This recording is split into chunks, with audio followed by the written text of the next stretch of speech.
High friends, welcome back to my daily vlog channel lifestyle Moudita. কেমন আছে তোমরা সবাই? আশা করি সবাই খুব সুস্থ আছো, ভালো আছো। আমরাও খুব ভালো আছি। তো আজকেও নিয়ে চলে এলাম ব্লাউজের ডিজাইন। তো আগের দিন আমি ফ্রন্ট পার্টটা শেয়ার করেছিলাম, আর আজকে আমি শেয়ার করছি ব্যাক পার্টটা। তো ব্যাক পার্টটা কীভাবে ডিজাইনটা করি সেটাই তোমাদের সাথে শেয়ার করছি। ব্যাক পার্টটা ফার্স্টে আমি বোটনে করে নিচ্ছি, তারপরে এটা থার্মোকল বল যেগুলো হয় না, মানে তুলো দিয়ে বা থার্মোকল দিয়ে যে ছোটো ছোটো বলগুলো হয়, সেগুলোই আমি এই ব্লাউজের মধ্যে বসাবো। সেটা তো তোমরা ভিডিও দেখতে দেখতেই বুঝতে পারবে। তো চলো পুরোপুরি ভিডিওটা দেখতে থাকো। আর এখানে দেখো আমি বোটনেকের শেপ, এছাড়াও শোল্ডার আর্ম হোলের যে শেপগুলো হয় সেগুলো করে নিলাম। এরপর আমি মাঝখান থেকে কাঁচি দিয়ে কেটে নিচ্ছি। সেমভাবে আমি মেন ফেব্রিকেও মাঝখান থেকে কাঁচি দিয়ে কেটে নেব। আমি এক সাইড করে কমপ্লিট করব, তো তার কারণে এটা করা। এবার মেন ফেব্রিকের সামনের অংশে আমি লাইনিংটা বসিয়ে দিলাম এবং পিন দিয়ে সেটও করে নিলাম। তো এরপরে আমি সেলাইটা করব এই দাগ বরাবর।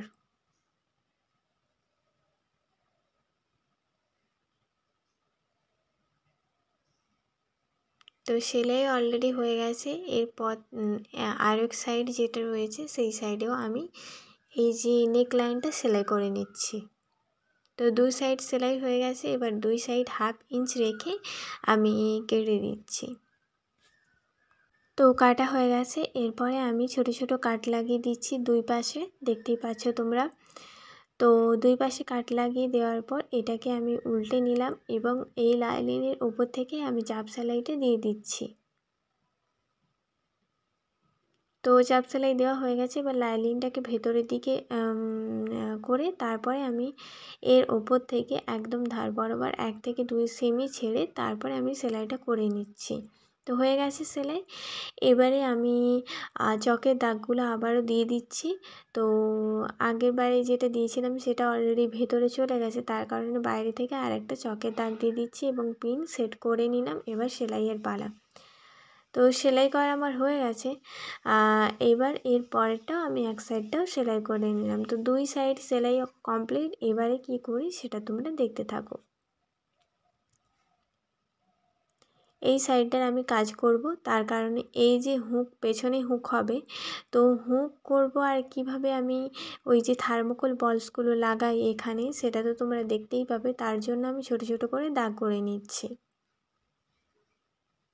আর এই ব্লাউজটা যেহেতু গ্রিন কালারের ছিল, মানে গ্রিন বলতে একটু কালচে টাইপের মালবেরি যে কাপড়টা ছিল, আর তার কারণে আমি এই যে গ্রিন কালারের একটা কাপড় নিয়ে নিয়েছি। আর এই যে থার্মোকল বল যেগুলো বা পুটলি বল যেগুলো বলা হয়, সেইগুলোই আমি এখানে দেখো করে নিচ্ছি। এটা আমি তুলোর সাহায্যে করছি। আগে তুলোগুলোকে বলের আকারে শেপ দিয়ে দিচ্ছি, তারপরে একটা কাপড়ের মধ্যে ঢুকিয়ে ভালো করে পেঁচিয়ে নিচ্ছি। সেটা তোমাদেরকে দেখাচ্ছি, তোমরা ভালো করে লক্ষ্য করো, আশা করি তোমরা বুঝতে পারবে।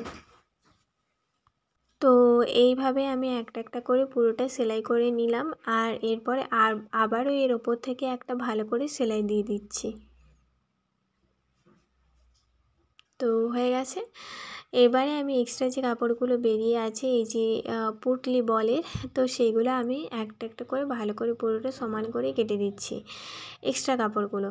আর এই মানে পুটলি যে বলসগুলো সেগুলো কিভাবে লাগিয়েছি তোমরা দেখতেই পাচ্ছ আশা করি।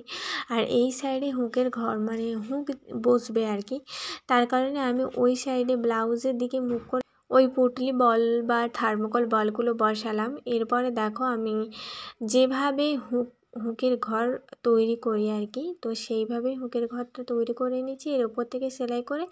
আর এইবারে দেখো পুটলি বলসগুলো ওই সাইডে বেরিয়ে গেছে, আর আমি এর ওপর থেকে হুকের যে মানে কাপড়টা যেটা হয়, মানে হুক যেই সাইডে বসাবো সেই সাইডটা আমি সেলাই করে নিচ্ছি। আর দেখতেই পাচ্ছ তোমরা কত সুন্দরভাবে চটজলদি কাজটা হয়ে গেল। তোমরাও চাইলে এরকমভাবে ট্রাই করতে পারো। এটা বসানো খুব একটা কঠিন কাজ কিছু না, একদম সহজ। তোমরা আস্তে আস্তে চেষ্টা করলে অবশ্যই পারবে। তো এইভাবে পুরো ব্লাউজটা মানে আমি এক সাইডটা রেডি করে নিলাম। আর পুটলি বলসগুলো কেমন লাগছে তোমরা কিন্তু অবশ্যই সেটা জানিও। আর সেলাই করা কমপ্লিট।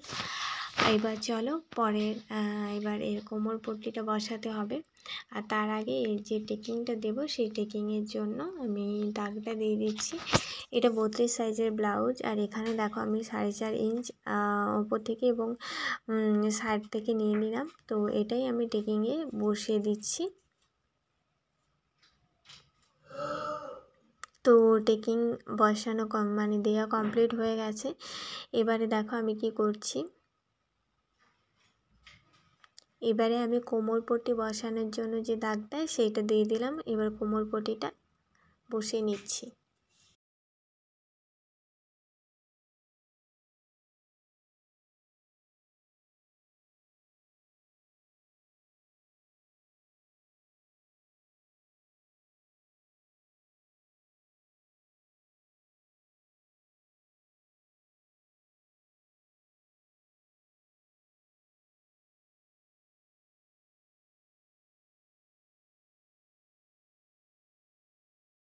তো এই তো আমার কোমর পট্টি বসানো অলরেডি কমপ্লিট হয়ে গেছে এক সাইডে। তো চলো হ্যাঁ আর এক সাইডটা আমি তোমাদেরকে করে দেখাচ্ছি। এই সাইডে যেহেতু হুকের ঘর হবে তার কারণে এই যে মানে কাপড়টা দেখতে পাচ্ছ যেটা আমি সেলাই করছি, এই কাপড়টা একটু বড় রাখতে হবে। তো বড় রেখে এটা তোমরা চাইলে মানে মেন ফেব্রিকের সাথেই নিতে হবে। এটা মেন ফেব্রিকের সাথে লাইনিংটা অ্যাটাচ করে মানে একসাথে নিতে পারো, আর আমি শুধু মেন ফেব্রিকটাই নিয়ে কাজ করছি। তো চলো এরপরে এটাকে মুড়ে তারপরে আমি হুকের ঘর যেটা হয় সেটা আমি বানিয়ে নিচ্ছি। হুকের ঘর বানানোর অনেক ভিডিও তোমাদের সাথে শেয়ার করেছি, তোমরা চাইলে অবশ্যই কিন্তু দেখে আসতে পারো। আশা করি তোমরা বুঝতে পারবে। তো যাই হোক, এখানে আমি হুকের ঘরটা বসিয়ে নিলাম। তো এখানে আরও একটা আমি সেলাই করে দিচ্ছি একদম ধার বরাবর। তো এইটা সেলাই করা কমপ্লিট। তো দুই সাইড আমার অলরেডি কমপ্লিট হয়ে গেছে। এবারে দেখো এখানেও টেকিং সহ পুরোটা কমপ্লিট করে নিলাম। তো ব্লাউজের ডিজাইনটা কেমন লাগলো অবশ্যই কিন্তু জানিও, আর তোমরাও চাইলে অবশ্যই বাড়িতে ট্রাই করতে পারো। আর এই যে ফ্রন্ট পার্ট যেটা আমি রেডি করেছিলাম আগের ব্লগে, সেটা তোমাদেরকে অলরেডি দিয়ে দিয়েছি। যারা যারা দেখোনি অবশ্যই দেখে নিও। এটা স্লিভলেস ব্লাউজ হবে, তার কারণে আমি দুটোর শোল্ডার আগে জয়েন্ট করে নিলাম। এরপর এই যে লাইনিংটা দেখতে পাচ্ছ, লাইনিংটাকে ডবল ফোল্ড করে তারপরে আমি আর্ম হোলের সাইড থেকে দাগ অনুসারে আর মানে বসিয়ে নিচ্ছি। তো এরপরে কি করি তোমরা দেখতে থাকো। তো বসানো অলরেডি হয়ে গেছে। এরপরে আমি ছোট ছোট করে কাট লাগিয়ে দিচ্ছি, কারণ রাউন্ড পোর্শন যেহেতু আছে তো ছোট ছোট করে কাট না লাগালে ফিনিশিংটা ভালো আসবে না, তার কারণে। এরপরে দেখো আমি লাইনিংয়ের উপর থেকে চাপ সেলাইটা দিয়ে দিচ্ছি। তো চাপ সেলাই দেওয়া হয়ে গেছে। এবার লাইনিংটাকে মানে ভেতরের সাইডে ঘুরিয়ে নিয়ে তারপরে আমি এর উপর থেকে আরও একটা সেলাই করে দিচ্ছি।